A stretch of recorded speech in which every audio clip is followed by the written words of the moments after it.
जब देख लो जब वो बोलेगा तो रहने दो, मना मत करो। ओके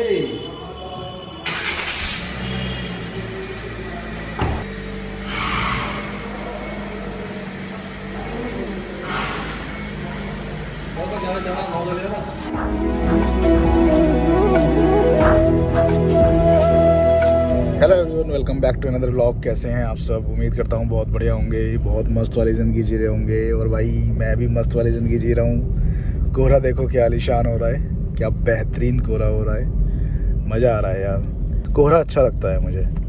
और ये रोड देखो आप कितनी आलीशान है। वो ट्रेन खड़ी है यहाँ पे, वो है ऑयल टैंकर। तो ये रोड अच्छी है। कभी ये रोड बिल्कुल खाली रहा करती थी और अब देखो आप कितना ट्रैफिक है यहाँ पे। इसको ट्रैफिक ही बोलेंगे जितना भी चल रहा है आगे की तरफ, दूर की तरफ। कोहरे में तो दिखाई भी नहीं दे रहा। मौसम इतना खतरनाक हो रहा है ना कि बस आज क्या हो गया मेरे साथ सीन।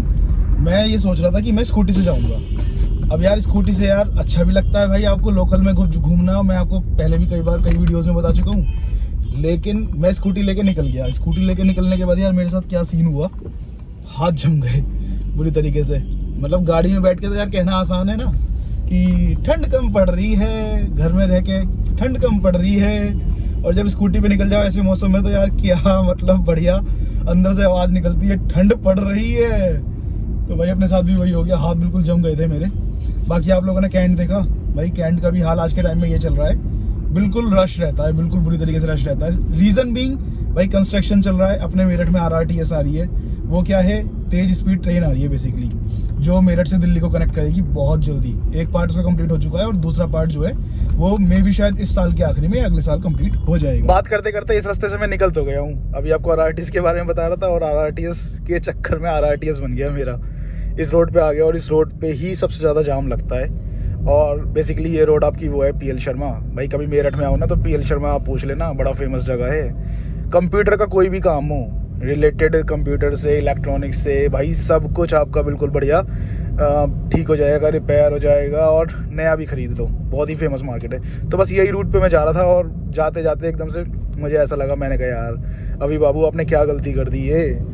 पर ठीक है, अब गलती कर दी है। अगर आगे जाम मिल गया तो इसका रिस्पॉन्सिबल कौन होगा? मैं खुद होऊंगा रिस्पॉन्सिबल। कौन होगा? मैं। चलो यार, इसी रास्ते से जाना है, इसी जगह जाना है। और मेन रोड से भी जा सकता था बट अब क्या करें हम सनम। कुछ नहीं कर सकते, चलो चलते हैं। तो जी भगवान चल रहे हैं मेरे साथ और यही वो पॉइंट है, वो जंक्शन है जहाँ सबसे ज्यादा जाम लगता है। और अब देख लो अपना, मतलब ये एक आध गाड़ी है यार, मतलब इसे कोई जाम नहीं कहेंगे भाई। चारों तरफ से लिटरली ऐसे पैक हो जाता है बुरी तरह से, क्योंकि ये बिल्कुल चौराहा है और यहाँ पे कोई भी बीच में ऐसा कुछ नहीं है कि कोई मतलब ट्रैफिक पुलिस हो या कुछ भी हो। तो बिल्कुल पैक्ड हो जाता है और ये रास्ता अभी प्राइम रास्ता है। तो बाकी यहाँ पे आप देखो कितनी गाड़ियाँ वाड़ियाँ खड़ी हैं भाई। अपने ही राइट साइड में यहाँ पे कचहरी है अपनी मेरठ की। तो यहाँ पे तो यार मैं मुश्किल घुमाऊंगा आप लोगों को, है ना, क्योंकि जब जाना होता है काम से जाना होता है तो भाई इसमें तो आपको घुमा नहीं सकते। और ये गाड़ी देख रहे हो, इयोन, जब ये गाड़ी आई थी ना भाई, मतलब ये 2013 की बातें हैं। मैंने Alto 800 ली थी, लेकिन उस समय मुझे ये वाली गाड़ी भी बहुत पसंद थी, उसी समय आई थी। अरे भाई क्यों रोक के खड़ी कर ली, ये गलत है यार, बीच में कहीं भी रोक के खड़ी कर देते हैं। चलो पॉइंट पे आते हैं। तो मैंने जब उस समय गाड़ी ली थी Alto, तो उस समय मुझे ये वाली भी पसंद थी, बट कहीं ना कहीं ये मुझे ना उससे थोड़ी छोटी लगी थी। बट इसमें 2 इंजन ऑप्शन आते थे, बट मैंने अवॉइड कर दिए थे। अरे यार अब ये क्विड वाला अड़ गया, निकाल ले भाई, कैसे हो गई। इन जाम वाले इलाकों में ना ये मतलब भाई अपनी मस्ती से मर्जी से चल रहे हैं। चलो तो उस Alto से फिर जब मैंने Alto ली, मैंने ये नहीं ली थी, स्किप कर दी थी, मुझे थोड़ी छोटी लग रही थी। उससे मैंने यार इतनी ट्रिप्स करी हैं, इतना घूमा हूँ ना मैंने उसको मतलब लगभग 7 साल रखा और 7 साल में भाई इतनी किलोमीटर चला दी। पहाड़ों का कोई हिस्सा होगा जो मैंने छोड़ा होगा, क्योंकि भाई आपके भाई को पहाड़ों पे घूमना बहुत पसंद है।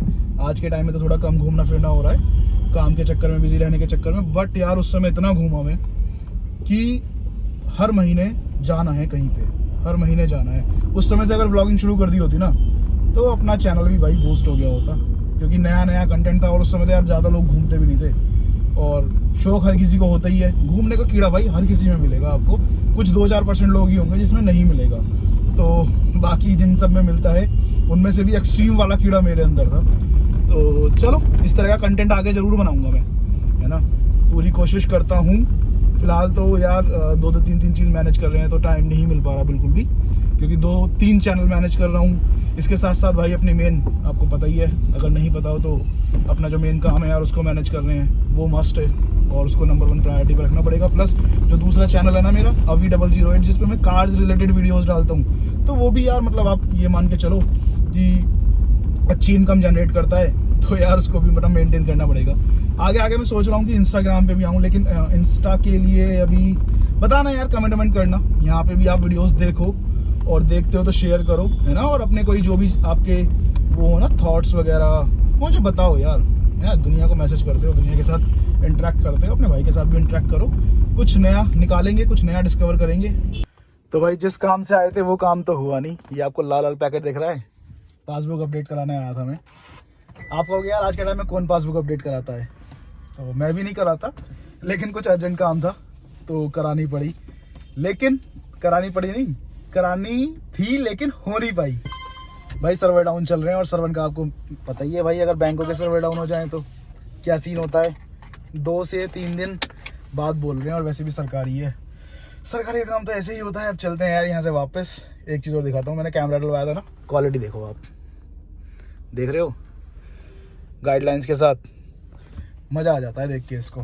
टन कहाँ खड़ा है आपका भाई, दिख रहा है आपको, गैरेज दिख रहा है भाई, खतरनाक गैरेज है आपके भाई का ही है। अरे नहीं, झूठ नहीं बोलते। देखो यार, अब गैरेज कह लो इसको या फिर ये कह लो भाई कितनी गाड़ियाँ खड़ी हैं, शोरूम कह लो, कुछ भी कह लो इसको। अब एक चीज़ दिखाता हूँ आपको। मैंने सोचा लगे हाथ यहाँ आए हैं तो यार एक काम और निपटाना बनता है, और जब काम निपटाना है तो यार आप लोगों को भी दिखा देते हैं। एक काम तो हुआ नहीं, बट दूसरा काम हो जाना चाहिए, तो उस काम के लिए मैं आया था। मुझे एक लाइफ सेवर चीज़ दिखाई है यहाँ पे, दिखाऊँ आपको, देखो दिखाता हूँ मैं आपको। तो जी ये है लाइफ सेवर व्हीकल, और इसकी फुल वीडियो देखनी है ना तो आप देखना मेन चैनल पे। एम्बुलेंस कंपनी के थ्रू आ रही है भाई एम्बुलेंस, ये वाली देख रहे हो आप। इको अंदर से दिखाता हूँ मैं आपको, ये देखो यार। इसको लाइफ सेवर नहीं कहेंगे तो क्या कहेंगे इसको, है ना। और इको को भाई पूरा मॉडिफाई कर रखा है कंपनी के थ्रू ही।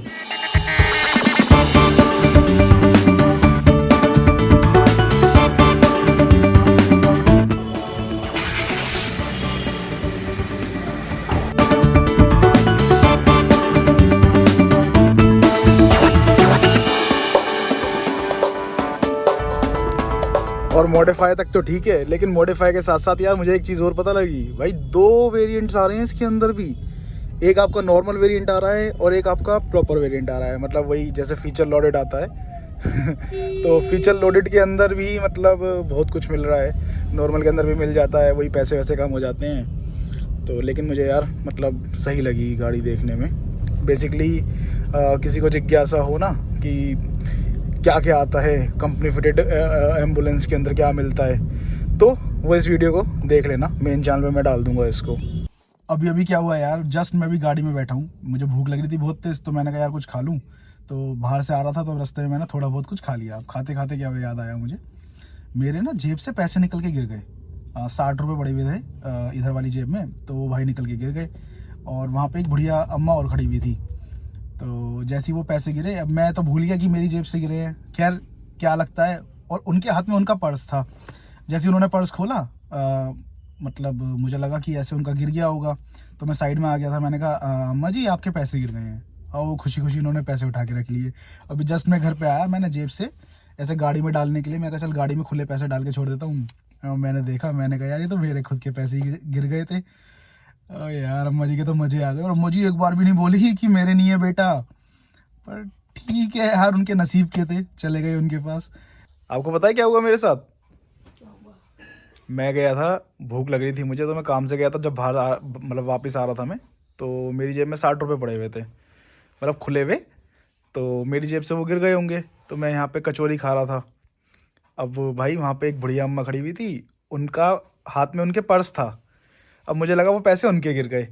मैंने कहा अम्मा आपके पैसे गिर गए, उठा के उनको दे दिए उन्होंने, मतलब मैंने कहा उठा लिए, उन्होंने कहा हाँ बेटा मैं उठा लूँगी, उठा लिए।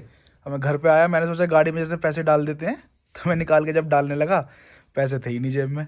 अब मैंने कहा यार क्या नफ़ा नुकसान हुआ है ये, किसी का नफ़ा किसी का नुकसान। और उन्होंने एक बार भी नहीं बोला। हाँ तो उन्हें लगा होगा बेचारी को कि क्या पता मेरे पर्स से गिर गए हो। पर्स तो आई थिंक उन्होंने खोला भी नहीं था शायद, बस हाथ में पर्स था। कितने पैसे थे? 60 नहीं 60 रुपये ही थे वैसे तो, ज़्यादा नहीं थे। बट गणेश जी को लड्डू चढ़ाने थे आज तुझे। वो तो सब चढ़ा दिए थे मैंने, अच्छा, सारे काम कर दिए थे। चलो वो भी ईश्वर की कोई इच्छा होगी। हाँ